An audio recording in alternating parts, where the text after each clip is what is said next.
We're now in our first 15-minute break for the Tyler Robinson hearing on day 4, and we expected as soon as we got into the courtroom today that we would see that redacted video of Lance Twiggs that we talked about all day long yesterday, back and forth going on. Sorry, a few people leaving the courtroom behind me.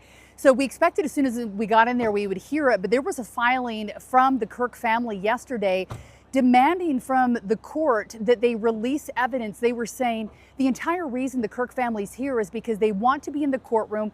They want to see what evidence there is in the death of Charlie Kirk. Interestingly enough, we've heard from the defense, we've heard from the prosecution, but the most impassioned pleas came in the last few minutes from the Kirk family attorney again.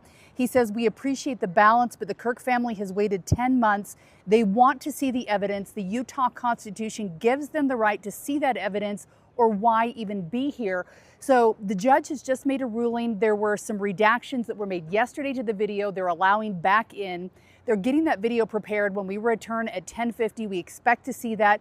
He also ruled that the text messages between Tyler Robinson and his roommate Lance Twiggs would also be released in their entirety.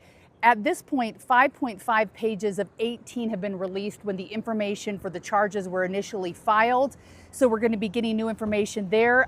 We're also expecting today to get the Discord chat where he's chatting with gamers online about this, and also more on the photo of the note that he left allegedly for Lance Twiggs.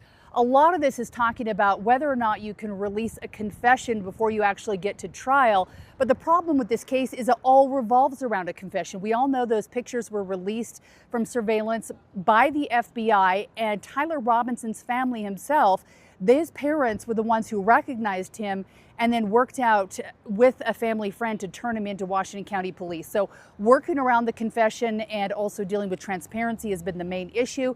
Another new thing today, right before court started, Senator Mike Lee entered the courtroom. I'm hoping to talk to him today. So I'm going to head back in there. If you're watching this trial and want to watch when something happens, it seems like if you tune in now, starting at 10:50, we'll start getting some of that evidence we've long been waiting for.